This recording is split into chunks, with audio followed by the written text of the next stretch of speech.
క్రీస్తు యేసులోనికి బాప్తిసం పొందిన మనందరము ఆయన మరణములోనికి బాప్తిసం పొందుతామని మీరు ఎరుగరా? కాబట్టి తండ్రి మహిమ వలన క్రీస్తు మృతుల్లో నుండి ఎలాగ లేపబడినో అలాగే మనమును నూతన జీవం పొందిన వారమై నడుచుకున్నట్లు మనం బాప్తిస్మం వలన మరణములో పాలు పొందుటకై ఆయనతో కూడా పాతి పెట్టబడితిమి. మరియు ఆయన మరణం యొక్క సాదృశ్యమందు ఆయనతో ఐక్యము గలవారమైన ఎడల ఆయన పునరుద్ధానం యొక్క సాదృశ్యమందును ఆయనతో ఐక్యము గలవారమై యుందుము.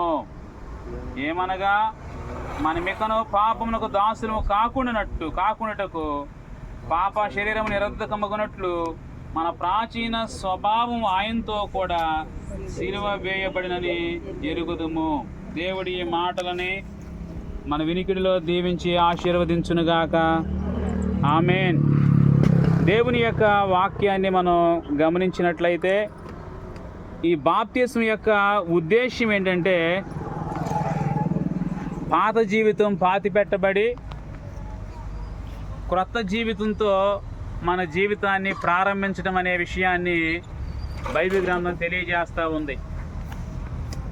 పాత జీవితం ఏంటి, కొత్త జీవితం ఏంటి అనేది మనం పరిశీలన చేసినట్లయితే పాత జీవితం ఇహలోక సంబంధించిన ఆశలతోనూ ఇతరులతోనూ ఉద్దేశాలతోనూ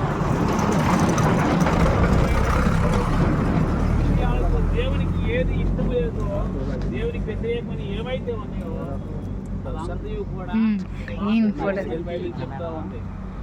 మరి బాప్తిస్మం యొక్క ఉద్దేశాన్ని బట్టి ఒకసారి నిజం ఫోటో పాత జీవితం అంతా కూడా పాతి పెట్టబడి యేసుప్రభు ఎలాగైతే చనిపోయి ఆయన సమాధి చేయబడి పాతి పెట్టబడి మూడో దినాన్ని తిరిగి లేచాడో అలాగే ఈ బాప్తిస్మం యొక్క ఉద్దేశం మన పాత జీవితం అంతా కూడా పాతి పెట్టబడి కొత్త వ్యక్తులుగా మనం తిరిగి లేకపోవడం అనే విషయాన్ని బైబిల్ గ్రంథం మనకి బోధిస్తూ ఉంది. ప్రియమైన దేవుని బిడ్డలారా, అయితే ఈ బాప్తిస్మం పొందిన తర్వాత ఈ బాప్తిస్మం యొక్క విషయమై దేవుడు ఏమని తెలియపరుస్తున్నాడంటే మత్తయి సువార్త 3వ అధ్యాయం ప్రియమైన దేవుని బిడ్డలారా 16-17 వచనాలు మనం పరిశీలన చేసినట్లయితే యేసు బాప్తిసం పొందిన వెంటనే నీళ్లలో నుండి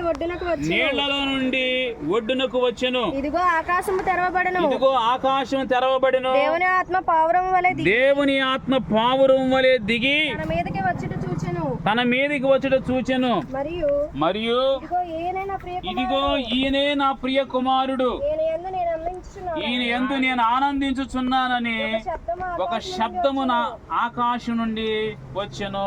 యేసు ప్రభు బాప్తిస్మం పొంది ఒడ్డునకు వచ్చిన తర్వాత ఆకాశం నుండి ఒక స్వరం వినపడింది. ప్రియమైన దేవుని బిడ్డలారా, యేసు ప్రభు గురించి బాప్తిస్మం పొంది యోర్దాను నది నుండి బయటకు వచ్చిన తర్వాత యేసు ప్రభు దగ్గరకు ఆకాశంలో ఒక స్వరం వచ్చి ఏమని చెప్తుందంటే ఇదిగో ఈయనే నా ప్రియ కుమారుడు, అంటే నాకు ఇష్టమైన వాడు అని చెప్తా ఉంది. అంటే బాప్తిస్మం యొక్క ఉద్దేశం ఏంటంటే ఇది వరకంతా మన ఇష్టానుసారంగా బ్రతికాం, మన ఇష్టాలతో బ్రతికాం, మనకిష్టం వచ్చినట్టుగా జీవించాం. ఈ బాప్తిస్మం యొక్క ఉద్దేశం ఏం చెప్తుందంటే ఇక నీ ఇష్టాలతో కాదు, వాక్యం ఏం చెప్తుందో, యేసు ప్రభు ఏం చెప్తున్నాడో దేవుని సందులో ఆయన వాక్యులు ఆయన మాటలు ఆ ప్రకారంగా జీవించి నాకు ఇష్టమైన వాడుగా నువ్వు జీవించాలి అనే విషయాన్ని వాక్యం మనకు గుర్తు చేస్తూ ఉంది. ప్రియమైన దేవుని బిడ్డలారా, కనుక బాప్తిస్మం యొక్క ఉద్దేశం చాలామంది బాప్తిస్మం అంటే ఏదో అనుకోవచ్చేమో, కానీ అబద్ధాలు మానుకోవడం, బూతులు మానుకోవడం, ఇలా లోక సంబంధించిన కొన్ని చెడ్డ వ్యసనాలు కానీ చెడ్డ విషయాలు కానీ మానుకొని వాటిని విడిచిపెట్టి ఈ జీవితం నాకు వద్దు, ఇక మంచిగా నేను బ్రతుకుతాను అని ముందుకు కొనసాగటమే బాప్తిస్మం యొక్క ఉద్దేశం. ప్రియమైన దేవుని బిడ్డలారా, చాలామంది వాటికి ఒకళ్ళు దూరంగా ఉండలేక దానికి దూరంగా ఉండొచ్చేమో, కానీ అది పెద్ద మన జీవితంలో ఒక ఎంతో ఉన్నతంగా ఊహించుకుంటా అమ్మ అది చేయకూడదు అని చాలామంది దూరంగా ఉండేవారు ఉంటారు. దాన్ని బట్టి ప్రియమైన దేవుని బిడ్డలారా, మన జీవితంలోకి వచ్చేది నష్టమే. కానీ ఎందుకంటే దేవుని కృప మనం పొందాలంటే, దేవుని దూతలు మనతో ఉండాలంటే, దేవుని సహాయం మనకు అందించబడాలంటే యేసు క్రీస్తు ప్రభు ఎలాగైతే బాప్తిస్మం పొందాడో మనం కూడా అలా బాప్తిస్మములో పాలు పంపులు పొందిన వారంగా జీవించాలనే విషయాన్ని లేఖనం మనందరికీ గుర్తు చేస్తా ఉంది. ప్రియమైన దేవుని బిడ్డలారా, మరొక మాట మనం చదువుకుని బాప్తిస్మ కార్యక్రమానికి మనం వెళదాం. లూకాసు వార్త 3వ అధ్యాయము 22వ వచనాన్ని మనం పరిశీలన చేసినట్లయితే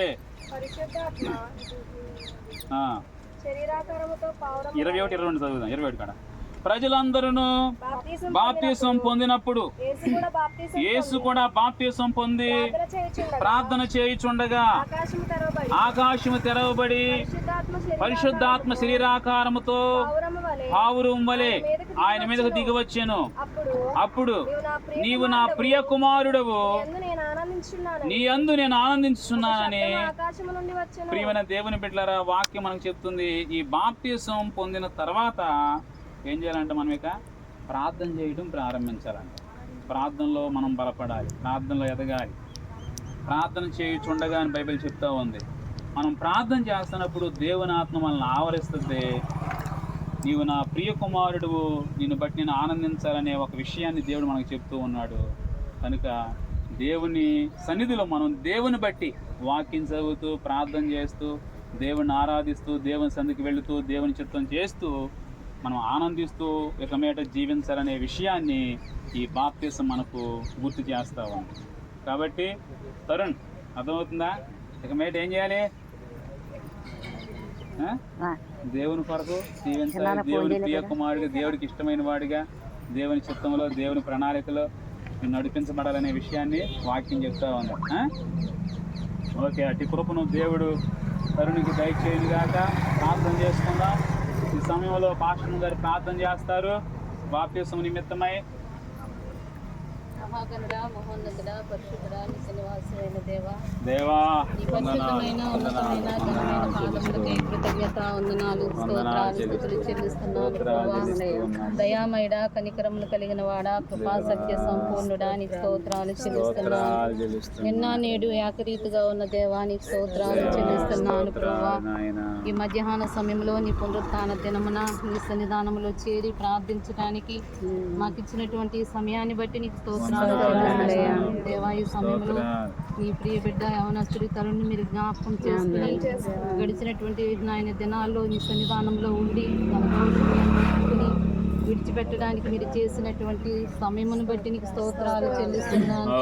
ఈ యొక్క 2 జనములు నీ సన్నిధానములు ఏదైతే ఒప్పుకుని ఉన్నాడో నాయన వాటన్నిటి విషయమే మీరు జయమునిచ్చారని నమ్ముతూ నీకు స్తోత్రాలు చెల్లిస్తున్నాను. నీ కుమారుడు మీరు దర్శించండి నాయన. మీ సన్నిధిని, మీ ఆత్మను, నీ కృపను నీ కుమారుడుకు తోడయుండి నడిపించమని ప్రార్థిస్తున్నాను.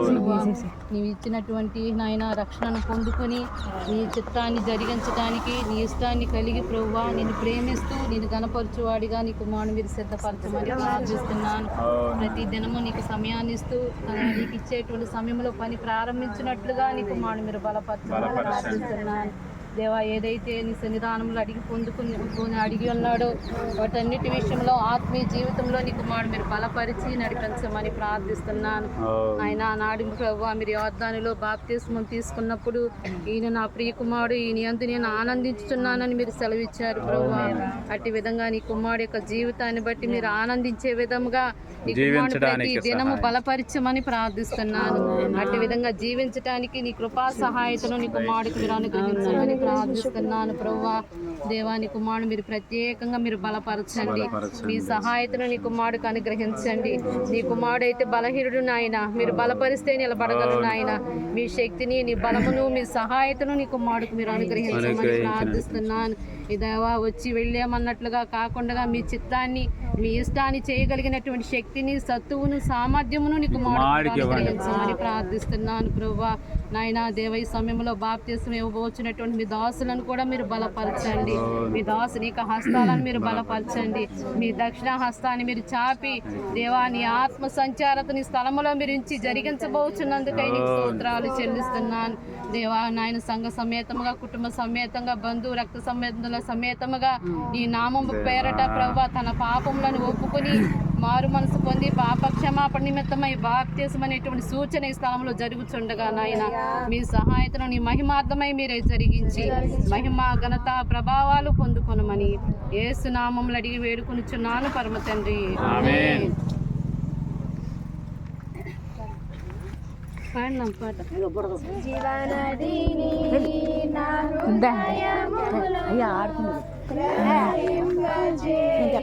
వద్దండి.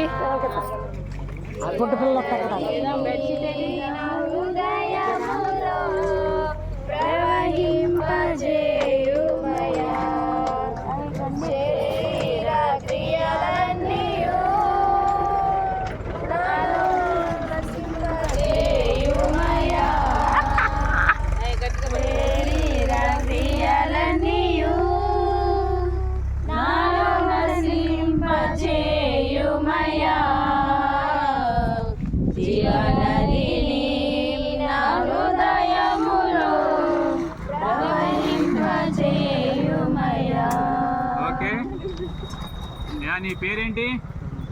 అరుణ్. ఈ స్థలంలోనికి మీరు వచ్చారు కదా బాప్తిసం తీసుకోవడానికి. ఎవరైనా బలవంతం చేస్తే, ఎవరైనా బలవంతంగా ప్రేరేపిస్తే ఈ స్థలంలోకి బాప్తిసం తీసుకోవడానికి వచ్చారా, లేక మీ ఇష్టపూర్వకంగానే బాప్తిసం తీసుకోవడానికి ఈ స్థలంలోకి వచ్చి ఉన్నారా? ఇష్టపూర్వకంగానే. మరి బాప్తిసం పొందిన తర్వాత కొన్ని శ్రమలు రావచ్చు, కష్టాలు రావచ్చు. ఆ కష్టాల్లో సైతం దేవుని కొరకు మీరు సాక్షిగా బ్రతకగలరా? బ్రతుకుతారు. కాబట్టి తరుణిచ్చిన సాక్ష్యాన్ని బట్టి ఆయన ఉద్దేశపూర్వకంగానే దేవుని సందులో 3 దినాల పాటు ఉండి ఈ బాప్తిసం తీసుకోవడానికి స్థలంలోకి వచ్చి ఉన్నారు.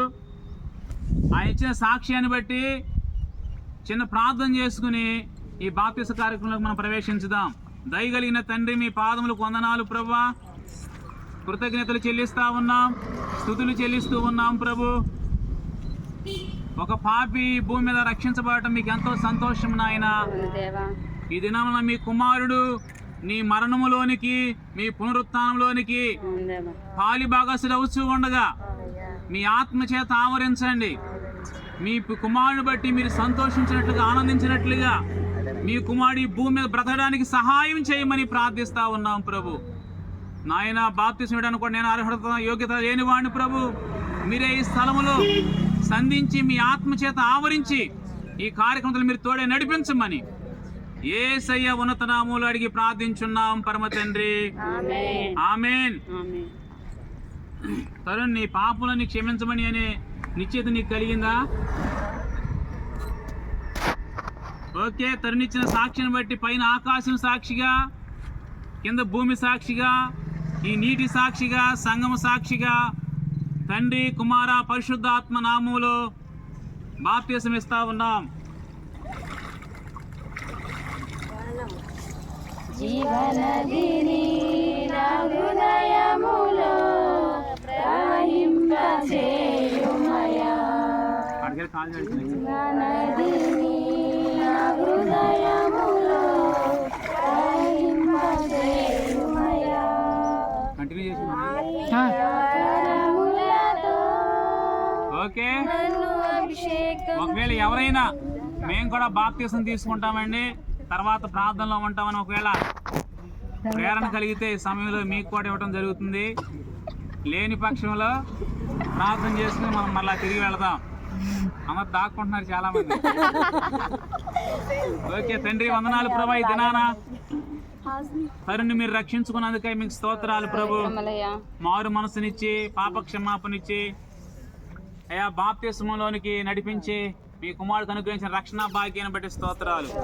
తన జీవిత కాలం అంతా బ్రతుకు దినములన్నీ మీ ప్రియ కుమారుడిగా, మీకు ఇష్టమైన వాడిగా, మీ చిత్తం చేయవాడిగా, మీ ప్రణాళికలు నడిపించబడేవాడుగా మీ కుమారుడిని మీరు బలపరిచి, సిద్ధపరిచి నడిపించమని, సమస్త ఆటంకాలు తొలగించమని, మీ రాకడ వరకు మీ కుమారుని భూమి మీద బలపరిచి నడిపించి వాడుకొనమని యేసయ్య ఉన్నతమైన నామములు అడిగి ప్రార్థించున్నాం పరమ తండ్రి, ఆమేన్. తండ్రి యొక్క దయ, కుమారుని యొక్క ప్రేమ, పరిశుద్ధాత్మిక అన్యోన్య సహవాసం ఇక్కడ కూడిన మనకు, ఆయన సేవించి ప్రేమించే బిడ్డలకు, బాప్తిసం పొందిన తరుణుకి ఆయన కృప సదా తోడే నడిపించును గాక. ఆమేన్. ఓకే.